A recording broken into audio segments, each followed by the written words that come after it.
निशंक होई रे मना, निर्भय होई रे मना, प्रचंड स्वविबळ पाठीशी नित्य आहे रे मना, नित्य आहे रे मना. जय शिवदत्त श्री स्वामी समर्थ महाराज की. हॅलो. हॅलो. हा बोला. नमस्ते ताई. श्री श्री स्वामी समर्थ. बोला ना ते.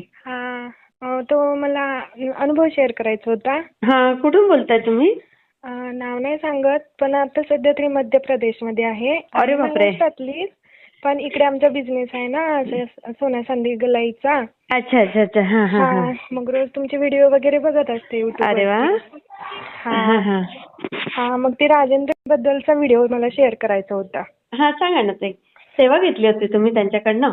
नाही, परवा दिवशी म्हणजे मी ते तुमचे दादांचे व्हिडिओ बघत असते ना तिथं. हा हा हा. आता पहिल्यांदा फोन केलाय त्यामुळे थोडंसं मला भीती वाटते. का घाबरायचं, आपण सगळेच सेवेकरी. हो, म्हणजे परवा दिवशी काय झालं 2-3 दिवसापूर्वी, आम्ही इथं म्हणजे फॅमिली मोठी आहे ना, एकत्र राहतो.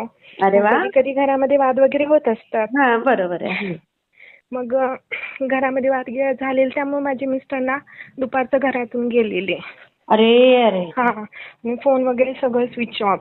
अरे अरे अरे. संध्याकाळचं 8 वाजले तरी ते माघारी आले नाहीत. बाई गो. मग सगळं चेक केलं, कुठे सापडले नाहीत. मग शेवटी मी राजेंद्र दादांना फोन केला. त्यांना मी विचारलं सुद्धा नाही. त्यांना फक्त म्हटलं की तुम्ही एकदा येणार आहेत लवकर. काय बोलले तुम्ही राजेंद्र दादांना? त्यांना म्हणलं मी, तुम्ही एकदा फक्त सांगा की तुझे मिस्टर घरी येणार आहेत लवकर. ते तेव्हा होते स्वामी समर्थांच्या मंदिरात. मग ते म्हणले की नंतर मला सांग, मी तुला म्हणजे नंतर सांगतो. नाही म्हणले, स्वामींसाठी एकदा माझा ऐका दादा. मी फक्त एकदा म्हणलेच की ते येत आहेत घरी 12 वाजता, मला फोन कर संध्याकाळी.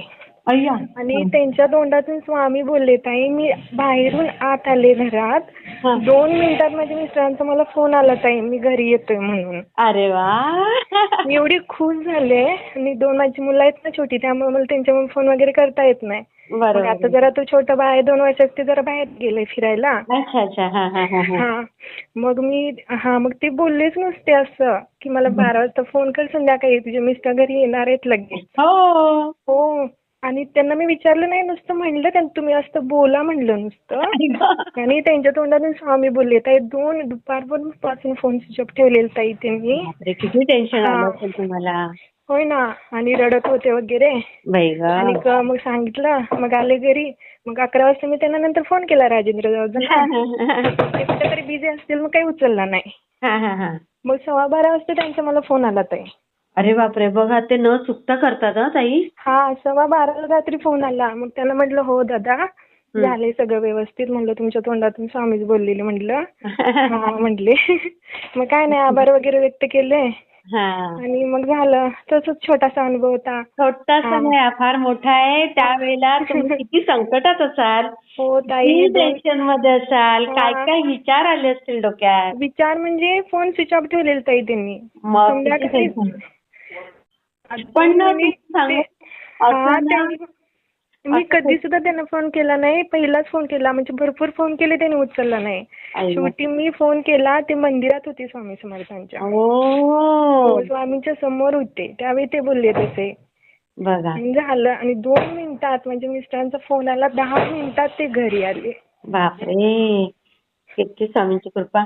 पण ना असं कुठल्याच पुरुषाने करू नये. नाही, कारण वाद घरातले असतात, पण टेन्शन फक्त बायकोला येतं. ते पण आहे. आणि झालं मग सगळं व्यवस्थित. काय नाही, ते कधी छान झालं तेच ते. आणि त्यांनी ते बोलले सुद्धा, काय नाही ठीक होते सगळं, तुझा संसार वगैरे सगळं होते वगैरे, आशीर्वाद वगैरे दिला मला. ठीक आहे म्हटलं. मी शेअर करते ताई. ठीक आहे. थँक्यू. वाटला ते मला कमेंटमध्ये नक्की सांगा. आणि व्हिडिओ आवडला असेल तर लाईक, शेअर आणि सबस्क्राईब करायला विसरू नका. आणि हो, तुमचेही असेच काही अनुभव असतील तर या दिलेल्या नंबरवर रात्री 9 ते 10 ह्या वेळेमध्ये तुम्ही शेअर करू शकता.